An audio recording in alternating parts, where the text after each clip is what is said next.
Brutal Barracuda, a Sniper Elite channel. Hey guys, welcome back to the channel. In this video I'm going to be checking out the Saboteur Weapon and Skin pack, which is the third of 4 packs included in Season Pass 2 for Sniper Elite 5. This pack includes a new character skin, a new SMG and a new sniper rifle. So let us check it out. Okay, so first up is this new Liberator character skin for Carl, which allows you to customise him with a classic French resistance look. Here we see Carl donning a leather jacket with some pinstripe trousers, complete with bandolier scarf and resistance armband. And might I recommend the partisan service cap to truly complete the look. As with all skins, beauty is in the eye of the beholder. Some will like it, some will not. Personally, I think it's okay, nothing special, but it's nice to see a French resistance skin for Carl in the game. Now there isn't really much more to say about this one, so let's move on to the new SMG, which is the American M3 Grease Gun, which made its Sniper Elite debut in Sniper Elite 3's DLC and continued to appear as DLC for Sniper Elite 4 and again now for Sniper Elite 5. So let's take a closer look. Its effective range is just 70 meters, so joint worst with the Thompson, making this a relatively close range weapon. Muzzle velocity is also the worst of all SMGs, coming in at a max of 450 meters per second. Max damage comes in at 66, which is the 5th highest out of all the SMGs, so middle of the pack there really. But it does come last as far as rounds per minute goes, coming in at a maximum of just 531. It does have the best reload time though, with a minimum of 1.16 seconds, which is pretty quick. The Grease Gun's recoil and spread can be lowered nicely, allowing for some great grouping of shots on full auto while still retaining a relatively low reload time. And without a suppressor, it's also got a relatively low audible range when compared to other unsuppressed SMGs. The Grease Gun has the second best time to aim and equip time, not to mention having the best sprint movement speed and aimed movement speed, giving this gun great mobility. The Grease Gun comes with 4 challenges to complete in order to unlock all the available attachments, none of which are too problematic. There's no getting 50 headshots at 100 meters or anything like that. Now I've actually enjoyed my time with this gun. The accuracy and recoil of the Grease Gun reminds me a little bit of the FNAB in Sniper Elite 4, which was my favourite SMG in that game. But whether or not the Grease Gun is going to make me hang up my STG-44 anytime soon remains to be seen. And finally we have a new rifle, the Japanese Terror Rifle. Now what is a Terror Rifle, you ask? Well, it's a Japanese rifle that was designed to be broken down to make it more compact during a paratroop jump. There were several versions of the Terror Rifle. The Type O, made in 1940, where they took an existing Type 99 rifle and converted it so it could be separated into 2 parts. Now there were very few of these made, probably around 500 or so. There was also the Type 2, which came along in 1942, which had a very similar style to the Type O, just with a different locking mechanism. But what we have here is the Type 1 paratroop rifle, which was made in 1941, which is a modified Type 38 rifle. But instead of being split into 2 parts like the Type O that came before it and the Type 2 that came after it, the Type 1 had the stock chopped off and then reattached with a hinge, allowing the gun to essentially be folded in half. So whereas Sniper Elite V2 and Sniper Elite 3 featured the Japanese Type 99 rifle, here in Sniper Elite 5 with the Terror Rifle, what we are essentially getting is the Type 38 rifle. But what is it like? Well, it's got an effective range of 380 meters before damage starts to drop off, which is fine. Its max muzzle velocity is 838 meters per second and its max damage comes in at 115. So it's closer to the mid-range bolt action rifles like the SRAM and the Lee Enfield, but worse than both of those guns in the muzzle velocity and damage department. Its max rounds per minute comes in at 55, so again lower than the SRAM and the Lee Enfield.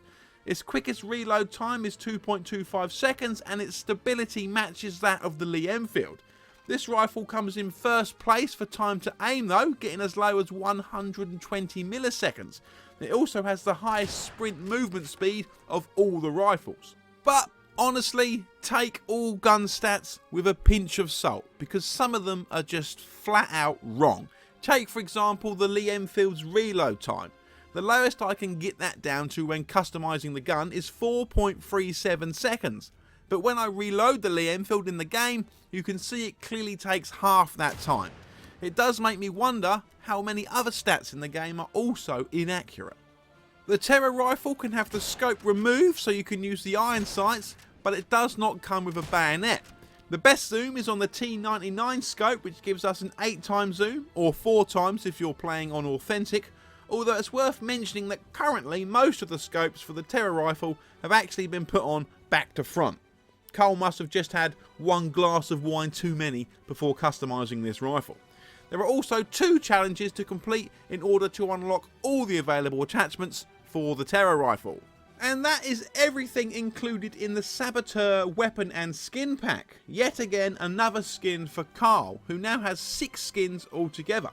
Having Sniper Elite 5 set in France, it was only a matter of time before we got a Resistance skin for Carl, but I was pretty surprised to see us get another leather jacket skin, considering the last DLC pack we had, Carl also just got a leather jacket. To be honest, I think it's time we see some skins for some other characters instead of Carl and Monica all the time. And what with the popularity of Invasion mode, I'm surprised Rebellion haven't added a few more Invasion skins to the game. I've said it before and I'll say it again. Where is my Raubvogel skin? What a perfect skin for Invasion that would be. I see you. The grease gun is pretty good. I like its low recoil and low spread, so it's got decent accuracy. But to be fair, the Wellgun and Sten can both be modified to produce similar results, albeit with a louder audible range and longer reload times. And the Terra rifle does add a third option if you are a fan of the lower powered, more mobile rifles. Now, if I'm completely honest, cosmetic stuff like character skins and weapon skins, they don't really appeal to me. And as far as guns go, I like a new gun, you know, if it will really mix things up and give us something completely different to what we already have. I'm not particularly interested in weapons if they are too similar to what we've already got. Take for example the Landing Force DLC.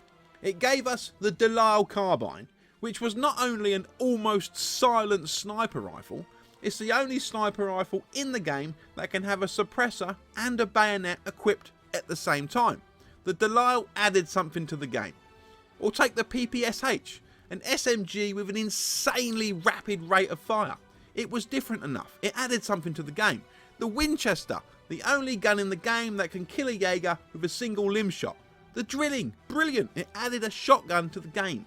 The trench gun, awesome, a second shotgun to choose from and the only secondary weapon in the game that can have a bayonet equipped. Heck, even the Derringer added something because that gun is just so bad.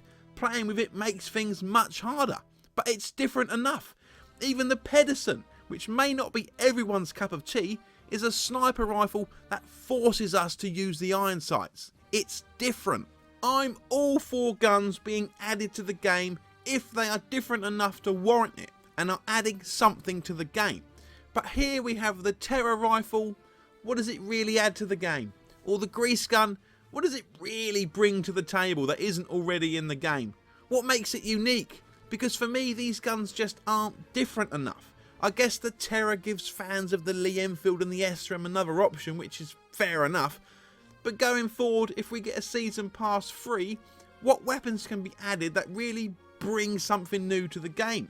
If it's just going to be weapons similar to what we've already got, then I'm not particularly interested. Rebellion need to mix it up a bit. The Season Passes doesn't have to always consist of cosmetics, missions, guns. Why not add equipment instead of just guns all the time? Add the trip mines and the S-mines back into the campaign and survival. Or add the Panzer Shrek like in Sniper Elite 3. Go crazy. Take a page out of Mad Jack Churchill's book and fight World War II with a bow. Or other unique weapons like the Little Joe crossbow, designed for use by the OSS during covert ops during World War II. Heck, include an authentic plus difficulty to the Season Pass. Honestly, at this point, I'd happily pay for a harder difficulty. Because I think I'm at the stage now where, honestly, if the blueprint for Season Pass 3 is going to be the same as Season Pass 1 and 2, just give me missions. all I really want is missions anyway, and I think most people probably feel the same. Missions, multiplayer maps and survival maps, because that is where the real value is. So this DLC pack comes in at £9, so basically a tenner, and what are we really getting? 2 guns that don't really add much to the game, and another cosmetic that I'm not particularly interested in. So, do I recommend it? Well, honestly, how can I? It would be different if there were 3 or 4 different guns included, but for 2 guns that don't really bring much to the table, for a tenner, to me, just doesn't really seem worth it. Now, I am more than happy to keep chucking money at Rebellion for Sniper Elite 5 DLCs if they can keep adding something new to really change things up.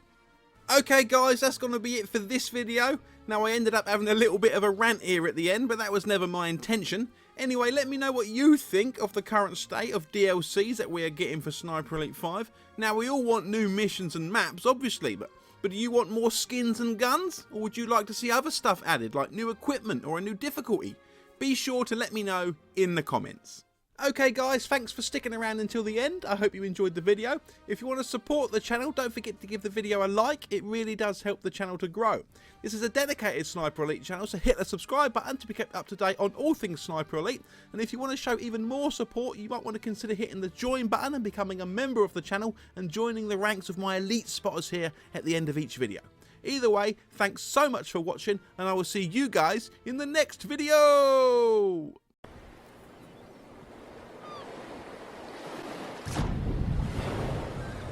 Brutal Barracuda, a Sniper Elite channel.